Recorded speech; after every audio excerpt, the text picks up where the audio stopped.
Examinando las teorías físicas de la relatividad, la teoría cuántica de campos o incluso la de los universos paralelos, encontramos razones teóricas importantes para considerar la posibilidad de que algún día podamos realizar viajes en el tiempo.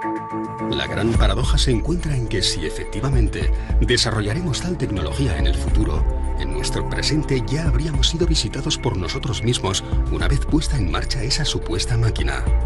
Para algunos científicos, si nadie proveniente del futuro ha logrado llegar hasta aquí, podría deberse a que nuestra raza, la humana, se agotará, se extinguirá antes de llegar a tal grado de evolución tecnológica. Pero existe otra posibilidad, y es que esos viajes en el espacio-tiempo ya se hayan producido y hayamos sido visitados por nuestros hermanos del futuro.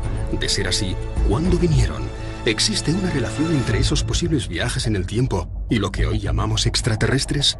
Y lo que es más importante, ¿dejaron alguna evidencia de su viaje por el pasado? Creo que el mundo está más que capacitado para aceptar la posibilidad de que no seamos lo que creemos ser. Precisamente cuando encontramos lo imposible en la ciencia es cuando realmente podemos llegar a avanzar en ella. Es un reto, ¿no? Intentar explicar por qué hay determinados objetos que aparecen donde no deberían de estar. Cuando empiezan a aparecer las mismas piezas en otras partes del mundo, pues yo creo que ya deberían ser objeto de estudio.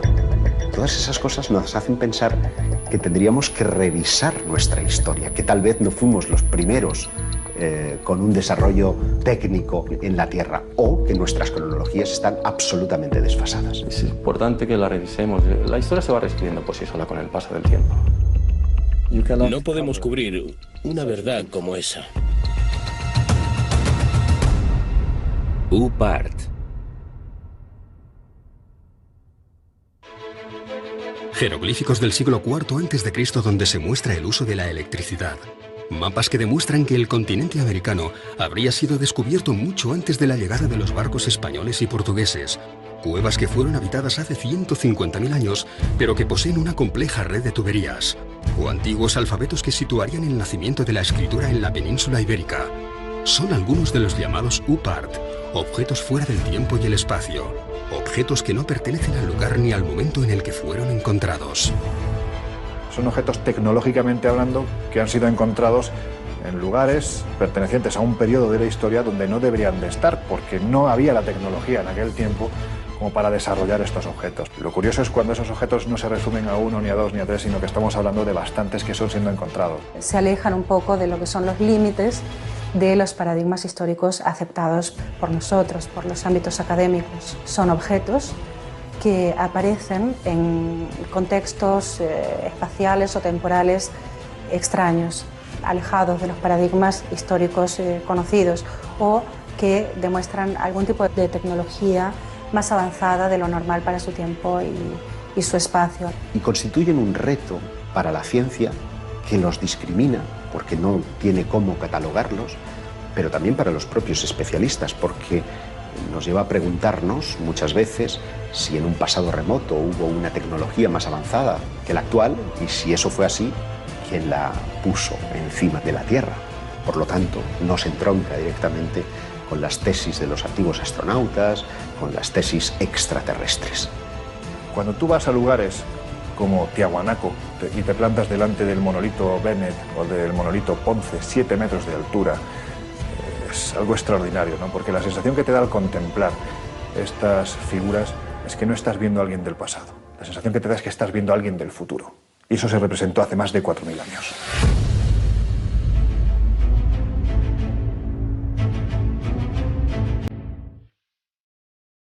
A principios de los años 70, en la mina de carbón de Ottosdal, en Sudáfrica, se trabaja sobre un estrato de 2.800 millones de años.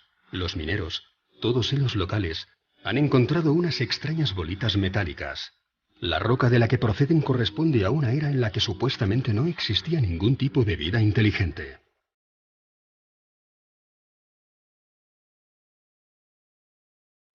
Los orígenes del hombre se remontan a más o menos a los 40.000, 50.000, 100.000 años. Estamos hablando de una cantidad de tiempo lo suficientemente importante como para desestimar cualquier tipo de intervención humana en su proceso de creación. Me parece delirante la cronología, porque es que la cronología que tienen no existía ni el primer continente conocido por nosotros, que es de hace 1.100 millones de años, me parece. Y esto está datado en estratos geológicos anteriores incluso, de 2.800 millones de años. Las esferas son pequeñas, de apenas 2 centímetros de diámetro, y tienen 3 líneas perfectas grabadas sobre su superficie. Están completamente pulidas, algunas de ellas tienen unas líneas paralelas, 3 líneas paralelas, y quizá lo curioso sea que parecen un producto terminado. El problema es quién estaba manufacturando productos hace 3 millones de años. No son naturales. La naturaleza hace formas muy caprichosas, pero aquellos surcos así, para mí esos surcos no son naturales, son hechos por alguien.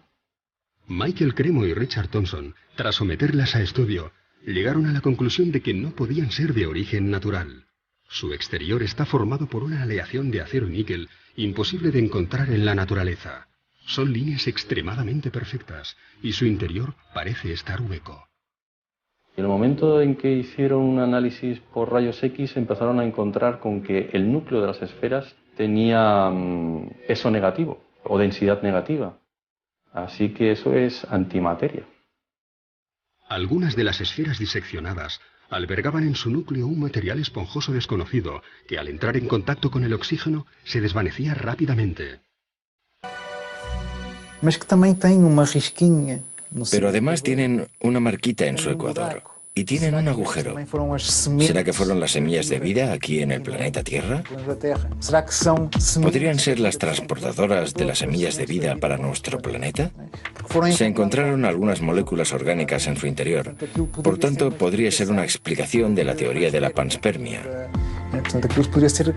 Podrían haber sido depositadas aquí hace millones de años, para dar lugar a toda la biodiversidad que conocemos hoy en día.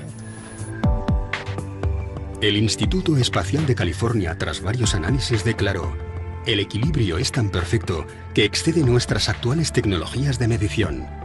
Mientras que los estudios de la NASA concluyeron que el único modo de crear un objeto similar, si existiese la tecnología para hacerlo, sería bajo gravedad cero. A pesar de los datos obtenidos, las esferas de Sudáfrica no han sido nunca consideradas como objeto de estudio para la ciencia más clásica y ortodoxa. Para estos estamentos, se trata de un simple capricho de la naturaleza. Curiosamente, de ser así, estaríamos ante el primer caso en que la comunidad científica internacional afirma que la naturaleza ha generado formas perfectas. Todos los grandes descubrimientos de la humanidad parecen tener algún tipo de relación con quienes nos visitan.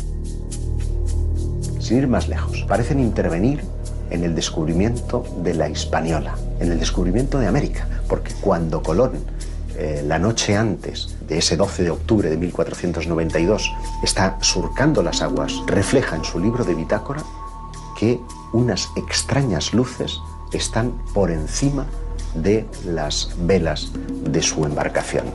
¿Qué podían ser sino objetos no identificados? Si tú te vas al archivo de Indias, tienes muchas crónicas, especialmente las más interesantes son las de Pedro Cieza de León, que fue el que acompañó a Pizarro durante toda la conquista.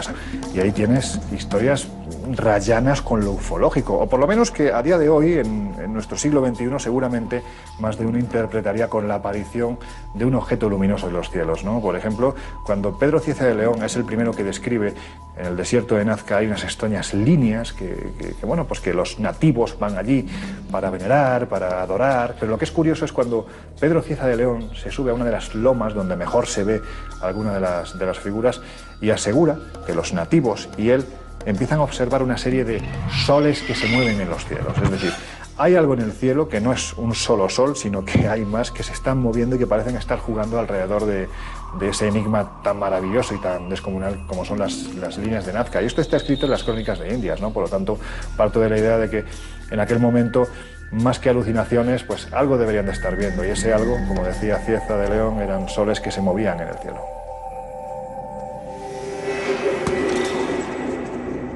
Si realmente estas luces u objetos no identificados acompañaron a los descubridores portugueses y españoles del siglo XVI, podrían estar también relacionadas con algunos de esos artefactos fuera del espacio y el tiempo que tanto intrigan a los historiadores.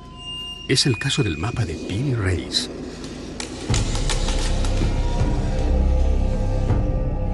Nueve años después del descubrimiento de América, un corsario llamado Kemal Reis capturó 7 naves junto a las costas españolas.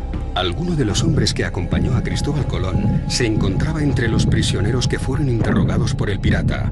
Así que encomendó a su sobrino, el almirante Piri Reis, que confeccionase un mapa del mundo conocido, basándose en el relato de aquellos españoles cautivos. El resultado es un mapa pintado sobre cuero de gacela con todo tipo de detalles, dibujos y anotaciones en las que afirma haber obtenido la información de 24 mapas distintos. Uno de ellos perteneciente a Cristóbal Colón, alguno de la época tolemaica e incluso algunos provenientes de lo que él llamó los antiguos reyes del mar. Piri Reis afirma que sus fuentes son muy anteriores y eso nos estaría dando unos datos que, por supuesto, romperían completamente, ¿no?, con la ortodoxia, ya no sobre los chinos o los polinesios, que sí que ya llegaron por lo menos 500 años antes que Cristóbal Colón, pero datos mucho más antiguos todavía. Me llama mucho la atención algunos detalles que ya no existían en aquel entonces o que no se habían descubierto, ¿no?, como es el tema de la Antártida, ¿no?, que hace la Antártida allí, ¿no?, en un mapa confeccionado encima de cuero de gacela, ¿no? O se ven, lo más importante a veces quizás incluso son los dibujos de animales. Allí, por ejemplo, se aprecian llamas encima de los Andes y todavía no se había llegado a aquella zona. ¿Cómo es posible que ya apareciera identificado como tal? Las Islas Malvinas, la desembocadura del río Amazonas o el cauce de algunos ríos del interior del continente africano son algunos de los territorios que no deberían aparecer en un mapa de principios del siglo XVI. Nuevamente nos encontramos ante una pieza que hace temblar algunos de los principios más sólidos de la historia convencional. No solo el mapa de Piri Reis, sino muchos otros mapas anteriores muestran las costas americanas y, sin embargo, la ciencia, los historiadores, siguen diciendo que América fue descubierta en 1492. Naturalmente, esos mapas anteriores han sido validados por esos mismos científicos. No es un contrasentido que sigamos diciendo que Colón fue el descubridor de América. En mi opinión, fue el que mejor marketing tuvo.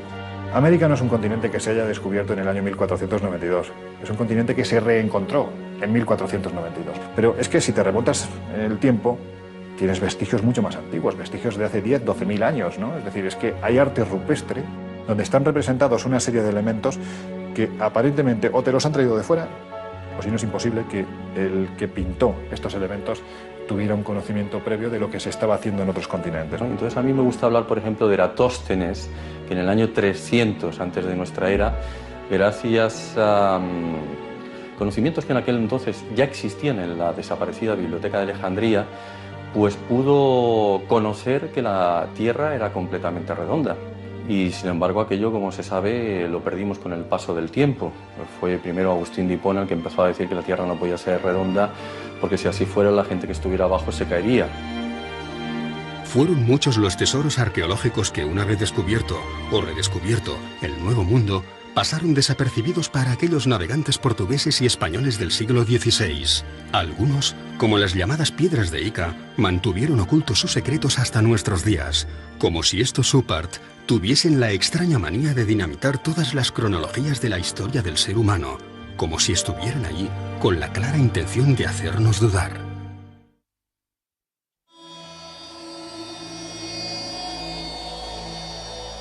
Quizá otro de los oparts más interesantes de la historia venga de las piedras de Ica. Estos son unas piedras, unos cantos rodados que están marcados, que están pulidos, perfectamente pulidos, y que tienen unos extraños dibujos en su interior. Esas piedras están mostrando diferentes estados del desarrollo de diferentes dinosaurios. Están exponiendo conocimientos muy exhaustivos sobre operaciones prácticamente a corazón abierto. Grandes dinosaurios que están siendo cazados por los hombres de aquella época. Triceratops o plesiosaurios en esas piedras. Entonces, ¿cómo conocían la existencia de esos monstruos si es que no los habían visto en algún momento, ¿no? Están mostrando a una auténtica batalla entre seres humanos y dinosaurios, algo que es imposible de pensar para la ciencia actual. La historia que se cuenta en esas piedras de Ica es prácticamente ciencia ficción. fueron descubiertas en Perú en 1966 por el Dr. Cabrera, hombre de ciencias que rápidamente se percató de que las escenas que contenían no podían haber sido descritas por una cultura anterior al descubrimiento. La mayor colección de esas piedras, más de 300, se encuentra hoy en día en Barcelona. Transfusiones de sangre, trasplantes de órganos, lentes, catalejos e incluso telescopios. Para el Dr. Cabrera solo cabían dos opciones. O una antigua civilización poseía una tecnología capaz de romper con todas las cronologías oficiales de nuestra evolución, o alguien proveniente de las estrellas y de un mundo infinitamente más desarrollado que el nuestro les hizo entrega de estos conocimientos hace miles de años. Una de las piedras muestra que de una mujer embarazada, de la sangre de una mujer embarazada, va una especie de sonda y que está comunicada con una persona a la que le están haciendo una extracción de corazón. Cuando se descubrieron esas piedras, no se sabía que la sangre de las embarazadas podría mejorar y evitar el tema del rechazo a órganos nuevos. Eso no se sabía cuando se estaban extrayendo esas piedras. Y en esas piedras, encontradas en estratos que tienen millones y millones de años, aparece perfectamente descrita. Si tenemos que barajar la posibilidad de que hace miles de años alguien hacía trasplantes de órganos, y no solo eso, además el paciente no se le moría, estamos hablando de alguien con una tecnología excesivamente avanzada. ¿Quién puede ser? Sinceramente, a mí, salvo los dioses, no se me ocurre nadie más.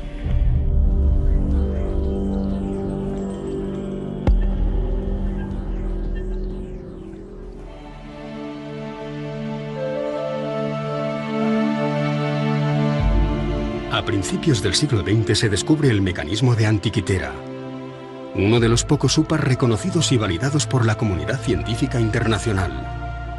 Una calculadora mecánica de bronce cubierta de signos e inscripciones en griego antiguo, que fue diseñada para calcular con total precisión los movimientos del Sol, la Luna y de otros cuerpos celestes como Mercurio o Venus. Podía predecir eclipses e incluso mostraba órbitas de planetas desconocidos en las fechas en las que fue datado.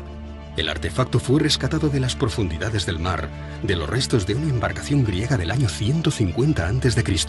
¿Cómo es posible que un mecanismo con un sistema de transmisión aparezca en la época de los griegos? Se supone que son las cadenas de transmisión aparecen durante la Revolución Industrial, hacia el siglo XVIII aproximadamente. Y al conformar las piezas, al unirlas como si fuera un puzzle que nos venía ni más ni menos que de 2000 años atrás, se dieron cuenta de que aquello era lo más parecido a un reloj astronómico. Con lo cual es imposible, porque algo parecido no aparece hasta plena Edad Media, es decir, unos 1100 años más tarde, cuando empiezan a aparecer los primeros relojes mecánicos, ¿no?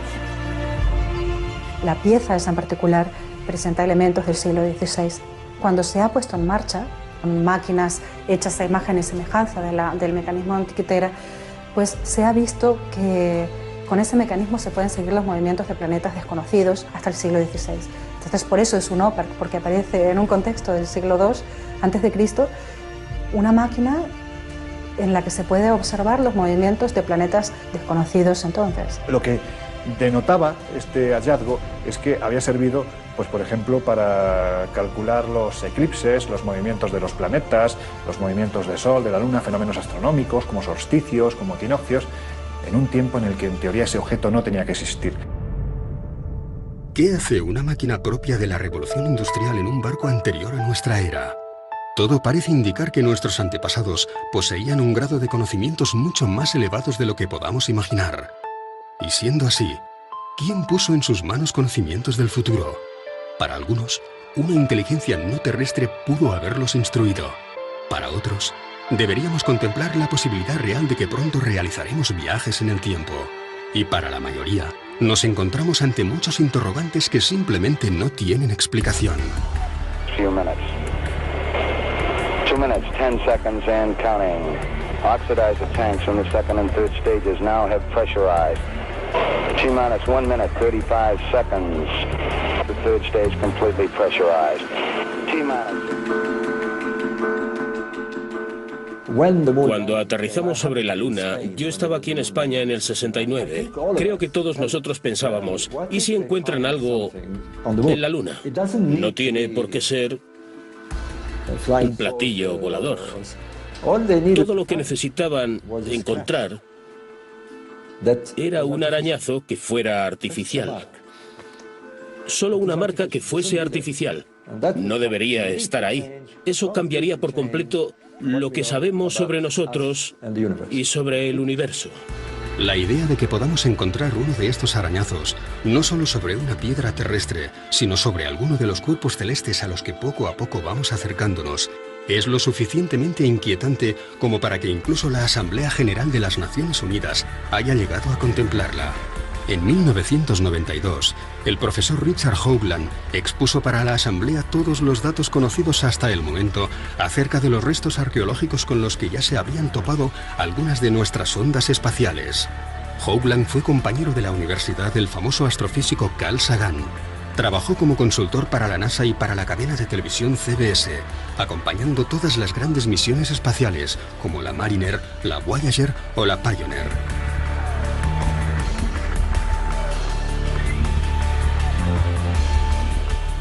Pero fue la misión Viking la que, tras fotografiar sobre Marte una serie de formaciones rocosas muy similares a un rostro humano y lo que parecía ser las ruinas de una antigua civilización junto a una gigantesca pirámide, lo que llevó a Hoagland a especializarse en esta nueva modalidad de arqueología.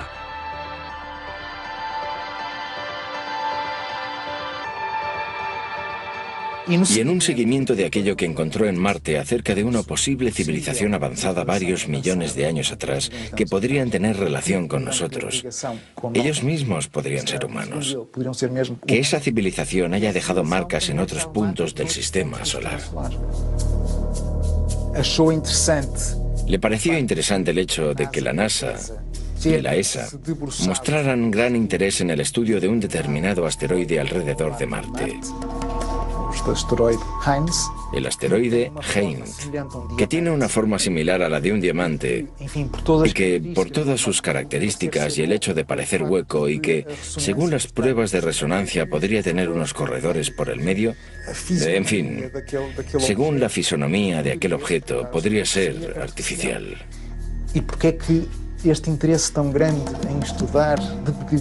¿Por qué ese interés por estudiar desde diferentes puntos de vista este pequeño asteroide?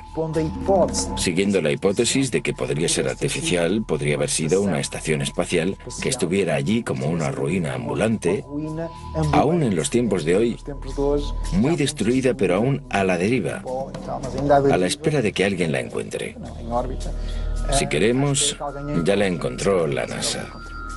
Nosotros somos una partícula apenas en el universo, así que sería muy antropocentrista, ¿no? O antropocéntrico pensar que no hay nada más allá. De momento no hay pruebas contundentes de estructuras, sí de vida en otros planetas, pero no me extrañaría nada porque yo estoy convencida de que no estamos solos en el universo.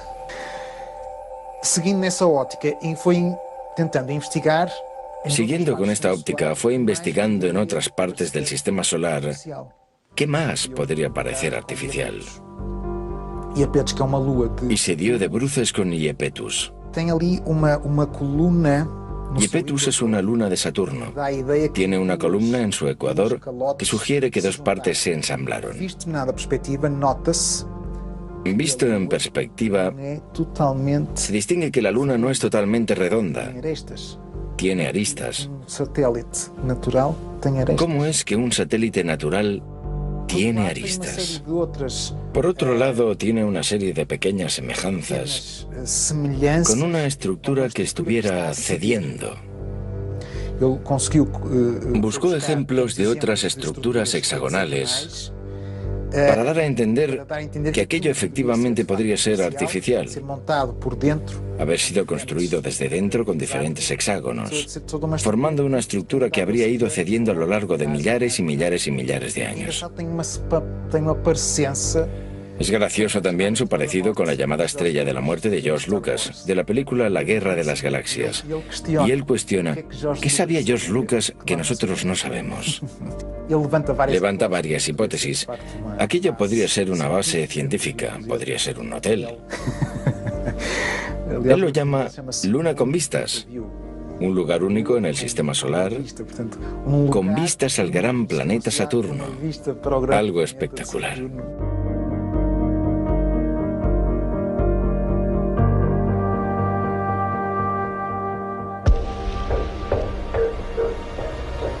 ¿Dónde viene escrito quiénes somos? O mejor dicho, ¿dónde viene escrito quiénes fuimos?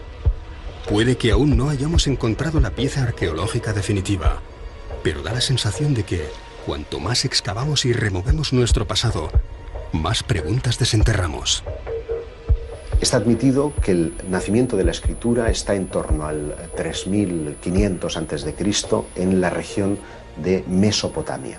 Pero sin embargo, algunos hallazgos inquietantes hacen preguntarnos y cuestionarnos si esa datación es fidedigna, porque por ejemplo, en Francia como en Portugal hemos encontrado alfabetos que parecen aludir a que el inicio de la escritura habría entrado por la península ibérica. En Albaon, a finales del siglo XIX, por allá por 1895 y hasta 1903, se encontraron en las inmediaciones de Dólmenes algunas piedras zoomorfas y antropomorfas que presentaban unos grabados parecidos a los de los signos iberotartésicos.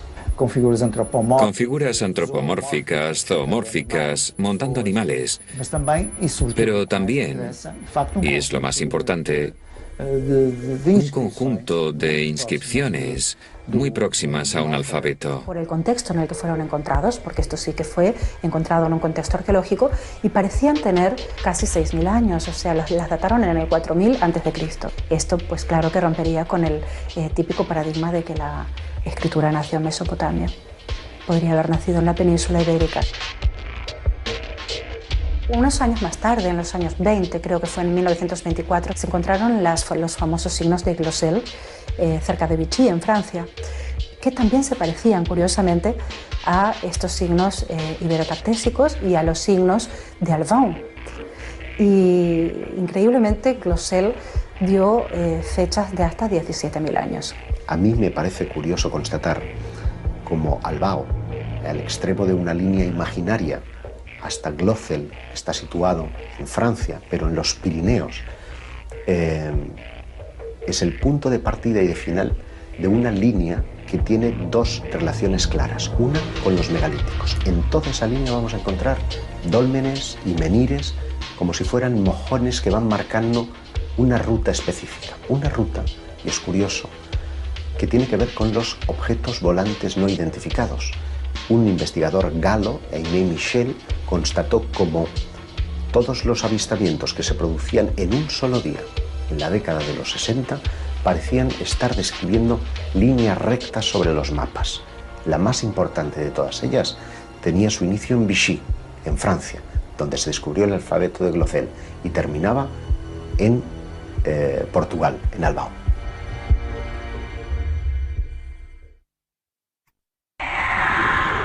Un ser que estaba de espaldas a él se da la vuelta y se encuentra a sí mismo.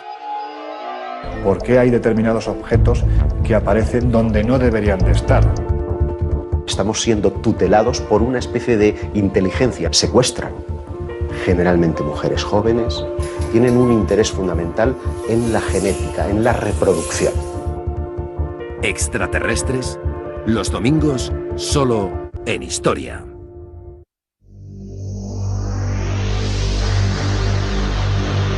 Uno de los oparts más interesantes es un tornillo que encontraron en una región de Rusia. Encontraron unas piedras que tenían 300 millones de años. De repente apareció un extraño fósil de lo que parecería ser un tornillo. Claro, ¿quién estaba hace 300 millones de años manufacturando un tornillo de tales características? Ese tornillo tenía 2 centímetros de dimensiones.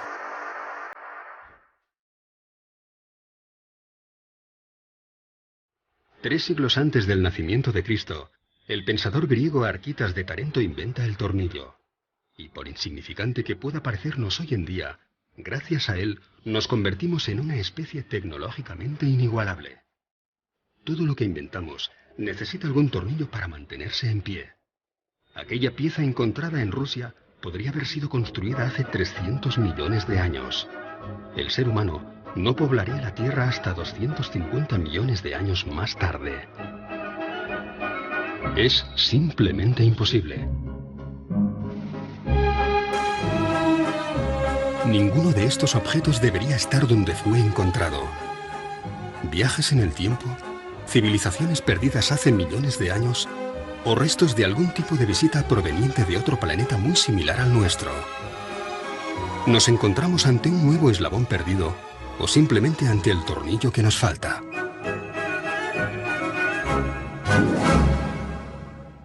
Si tú coges un metro, por ejemplo, como medida, y pones aquí al principio del metro 200.000 años, 200.000 que es nada, y pones aquí el año 2013 que estamos, hemos tenido en nuestra historia, creo, no sé si son 17 o 19 civilizaciones, fenicias, faraónicas, romanas, griegas, españolas, etcétera, etcétera. En los últimos 5.000 años, a esta escala de un metro, 200.000, y nosotros, las 17 o 19 civilizaciones que conocemos entran en 3 milímetros.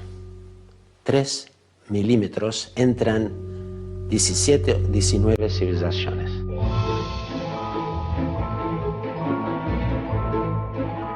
A principios del pasado siglo, se generalizó la creencia de que el ser humano ya había inventado todo lo que se podía inventar. Aún no existían los relojes digitales resistentes al agua, ni los ordenadores personales, ni la fregona. Einstein aún no había desarrollado la teoría de la relatividad, no existía la máquina de coser, y los microchips y el láser no formaban parte ni de la ciencia ficción. ¿Cómo reaccionaría una persona de 1903 al encontrarse ante un ascensor, unos prismáticos o unos auriculares? Seguramente del mismo modo que nosotros, hoy, reaccionamos ante una serie de objetos que no logramos catalogar. Los UPART no solamente ponen en jaque a la ciencia más convencional, sino que desafían toda la lógica de nuestro evolucionado siglo XXI. Esto es un teléfono móvil que mi hija que llama eso un dinosaurio, pero en fin, es un teléfono móvil. Si yo cojo este teléfono móvil y lo voy atrás en el tiempo, no mucho, a 70 años, y tengo una mesa de 4 genios, Von Braun, Oppenheimer, Fermi, Einstein, y le pongo eso en la mesa. Y lo miran, le digo, ¿qué es? Son genios, cuidado. No saben. Desde siempre creo que el ser humano ha tenido miedo a lo desconocido, ha tenido temor a los cambios, a la evolución de sus creencias. Por lo tanto, yo creo que no es nada raro que ante la aparición de un OPART sientan este miedo, porque esto podría traspasar los límites de los paradigmas históricos que eran aceptados hasta entonces. Si encontramos un artefacto que pueda probar, ¿quién sabe? Que ha habido visitas extraterrestres. La gran pregunta es ¿cómo y quién se va a hacer cargo de ello? Entonces es incómodo para la ciencia, pero es incómodo también para los especialistas más heterodoxos. ¿Y dónde radica precisamente su esplendor? Pues en que revela un nivel de tecnología impropio para la época en la que fueron encontrados. A la gente no le gustan los cambios. Estos son templos mortuorios, esto es tal y esto es cual. No, no podemos. No podemos porque necesitamos entender qué hacemos en este planeta. Necesitamos saber por qué estamos aquí, de dónde venimos, por qué somos tan diferentes del resto de la naturaleza. Y si eso nos conduce a algo más, si nos conduce a otro tipo de conexiones, ¿por qué no? Podríamos estar conectados con el cosmos.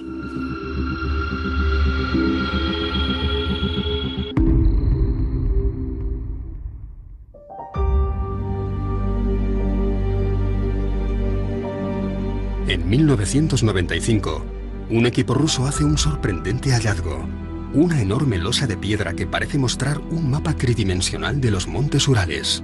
Un profesor llamado Chukrov ha oído hablar de unas estelas que muestran mapas de la antigüedad. Es una estela de 1,5 metros aproximadamente, la trasladan directamente de ese lugar a la universidad, la empiezan a analizar y descubren que aquello tiene 3 capas geológicas totalmente distintas y que lo que están viendo en realidad es un mapa, pero un mapa tridimensional, un mapa donde se muestran las montañas, los ríos, se muestra la zona en la que se encuentran ellos en todo momento. Acaba descubriendo que tiene unos 3.000 años de antigüedad. Los norteamericanos, que fueron los siguientes que analizaron el mapa del creador, dijeron que para poder confeccionar ese mapa, los que lo hicieron deberían haberlo visto desde el cielo. No lo sé, esto es como Nazca, ¿no? ¿Realmente se necesita llegar hasta el cielo para realizar una serie de figuras en el suelo? ¿Quién sabe, no? Un UPART es un objeto que se encuentra fuera de lugar o incluso fuera de su tiempo. Por ejemplo, en el siglo XIX los periódicos estaban repletos de casos de cadenas de oro o de monedas u otros objetos, incluso una campana que supuestamente habían encontrado en una mina de carbón. Por lo tanto, tendría millones de años de edad. Se publicó un libro que se llamaba Forbidden Archaeology, donde se recogen casos de UPARTs, no solo de objetos artificiales que muestran algún tipo de inteligencia avanzada, sino también de herramientas prehistóricas encontradas en estratos en la Tierra donde no deberían estar. Este libro es muy interesante porque muestra la posibilidad de que las civilizaciones empezaron muchos años o quizás 1 millón de años antes de la aparición del hombre en la Tierra, según las teorías oficiales. Uno de los casos recogidos en el libro de la arqueología prohibida es el de una pequeña lente de vidrio extraída por los arqueólogos en Egipto.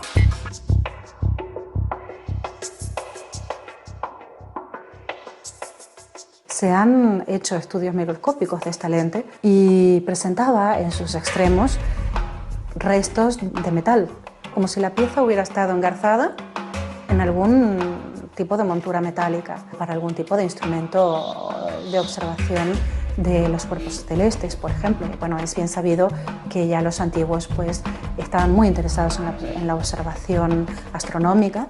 Prácticamente casi todos los aspectos de su vida se regían en torno a estos conocimientos. A mí no me extrañaría nada que hubieran creado algún tipo de mecanismo para una mejor observación del cosmos. El problema es que parece ser que para conseguir este material se necesitaba un punto de fusión que en el momento no se podía conseguir.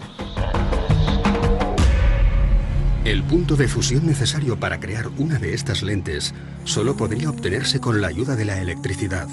Pero como sabemos, los egipcios no conocían la electricidad.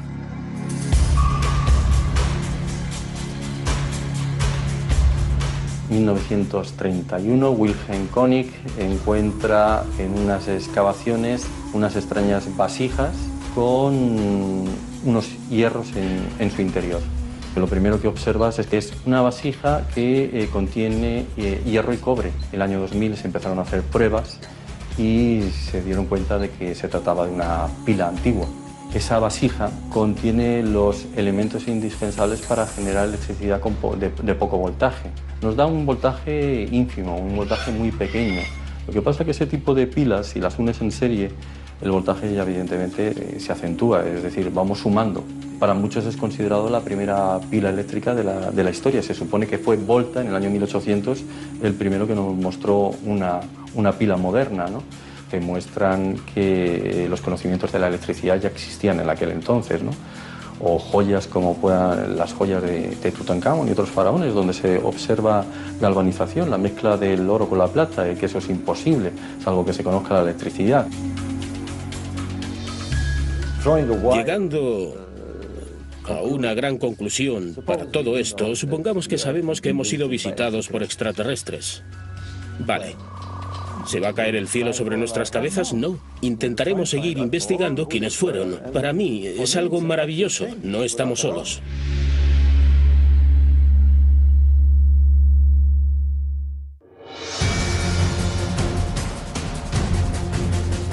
Hallazgos arqueológicos provenientes del pasado que solo pudieron haberse construido en el futuro.